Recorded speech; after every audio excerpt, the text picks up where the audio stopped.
안녕하십니까. 프라이메듀입니다.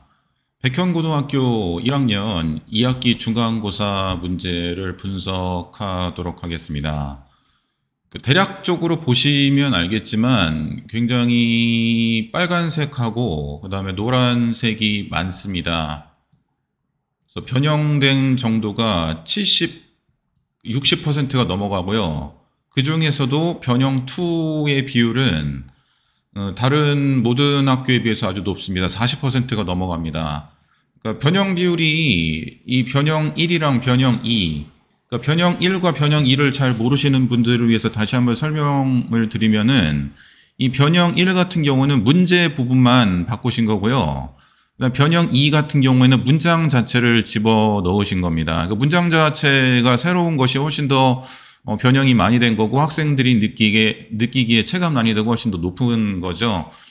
보시면 알겠지만 이런 수치가 필요 없고요. 전부 다 빨간색이에요. 빨간색이 굉장히 많습니다. 아무리 내신 공부를 열심히 해도 바뀐 문제를 풀지를 못하면 절대로 좋은 점수를 받을 수가 없습니다. 그러니까 중학교식으로 이제는 이제 중학교도 변형이 많이 돼서 제가 이제 말을 좀 바꿔야겠지만 그냥 외우는 식으로 시험을 보시면 30점 정도밖에 맞을 수가 없습니다. 예, 그래서 이제 30점 이상인 학생들은 뭔가 내가 단어라든지 이 지문 외에 뭔가를 더 많이 아는 문법이라든지 이런 거를 다 이렇게 기본적인 실력을 갖추고 있는 학생들이 이제 이런 시험에서 고득점을 받을 수가 있습니다.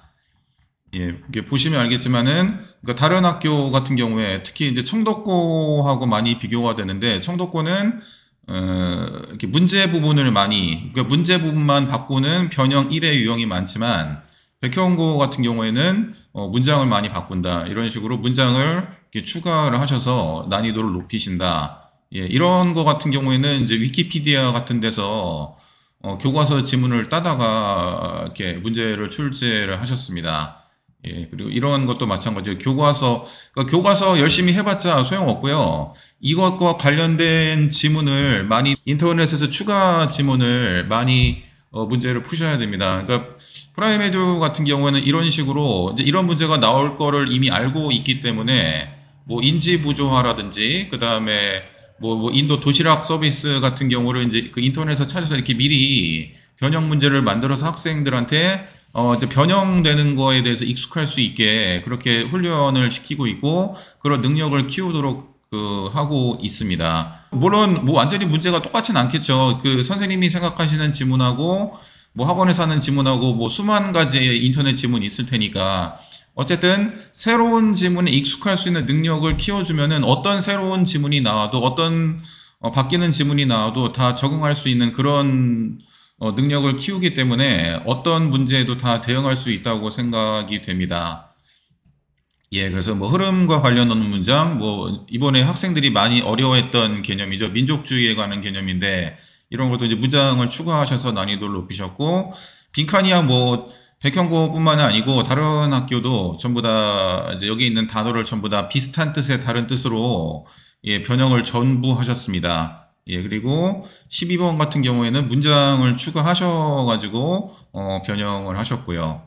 예, 그 다음에 이제 이런 파란색 같은 경우에는 좀 이제 운이 좋게도, 뭐 제가 예전부터 말씀드렸지만은, 이 지문이 어떤 책의 일부분입니다. 이제 백현고 같은 경우는 수능 특강 라이트라는 부교재인데, 이게 이런 책의 일부분입니다. 그러면 이제 이런 책 일부분에 앞뒤에서 꼭 한 문제씩은 나오더라고요. 그러면 이제 저희 학원 같은 경우에서는 이런 거를 다 작업을 해가지고, 이제 여기 나왔죠. 이제 원래 지문이 여기인데, 이 뒤에 지문을 갖다 따다가 이제 문제를 쓰시고, 뭐 빈칸 문제라든지, 그 다음에 뭐 어디 들어가야 되는지, 이런 문제를 출제를 하십니다. 예, 그러면은 이런 지문을 한 번이라도 봤던 학생들은 그래도 좀 이해하기가 편하겠죠. 그래서 이런 식으로, 이런 지문을 그냥 나눠주는 것뿐만 아니라 이런 식으로 평소에 이제 이거 같은 경우는 이제 저희 학원에서 이런 문제, 추가적인 지문을 이용해서 이제 문제를 제작을 합니다. 그러면은 이렇게 보면은 뭐 이제 이런 식으로 뭐 이게 뭐 20일 단위사인가요? 예, 그러면 뭐 이런 식으로 이렇게 나오겠죠. 그러면 이제 이거 같은 경우는 학생들이 이제 어휘 유형으로 한 번씩 이 지문을 접하게 되고, 그다음에 이런 지문을 다시 한번 나눠줘서 다시 한번 반복해서 학습을 할 수 있게 그렇게 시험 대비를 하고 있습니다. 그래서 예, 뭐 이렇게 같은 유형의 그런 게 나왔죠. 예, 예, 그렇게 해서 할 수가 있겠고요. 예. 그다음에 역시 어법 같은 경우도 절대로 외워서 하지 못하게, 그래서 변형을 해서 문제를 기본 어법적 실력을 가지고 있으면은 다 맞을 수 있는 그런 어법 문제를 전부 다 출제를 하셨고, 예, 그다음에 이제 벤자민 프랭클린 이제 이펙트라는 게 있는데, 이게 그 이제 인지부조화 개념입니다. 그래서 인지부조화 개념에 대해서 이제 저 같은 경우도 이제 인터넷에서 많이 이제 지문을 따와서 학생들한테 이 인지부조화에 대한 훈련을 많이 이제 시켰거든요. 그래서 이게 같은 개념이기 때문에 이제 여기 어떤 내용이 들어가는지 학생들이 구분하기엔 크게 어렵지 않은 것이라고 생각이 됩니다.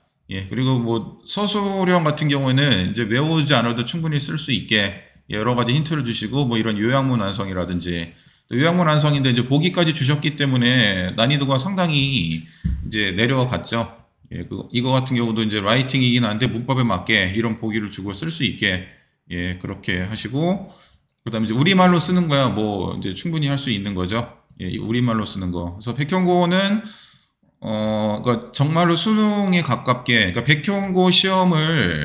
백형고 내신을 대비하면은 수능을 충분히 잘 볼 수 있는 시험으로 선생님께서 많이 신경을 쓰시는 대표적인 시험이라고 할 수 있겠습니다. 뭐 변형 정도라든지, 예, 뭐 여러 가지 봤을 때, 예, 아주 선생님께서 신경을 많이 쓰신 문제면 이렇게 문제 만드시는 게 정말 쉽지 않거든요. 저도 이제 내신 기간 때 이런 문제를 일일이 다 이렇게 만들면서 느끼는 건데, 이런 문제를 만들기가 참 쉽지가 않습니다. 예, 그렇지만 최대한 수능하고 비슷한 문제를 만들어 주셔야지 또 학생들이 수능 최저도 잘 맞출 수 있고, 이렇게 따로 공부를 하지 않아도, 수능 공부를 따로 하지 않아도 학생들이 수능을 잘 봐서 수능 최저를 맞춰서 입학 진학률을 높일 수 있는, 그러니까 이런 것도 전부 다 하나의 학교의 경쟁력이라고 할 수 있겠습니다.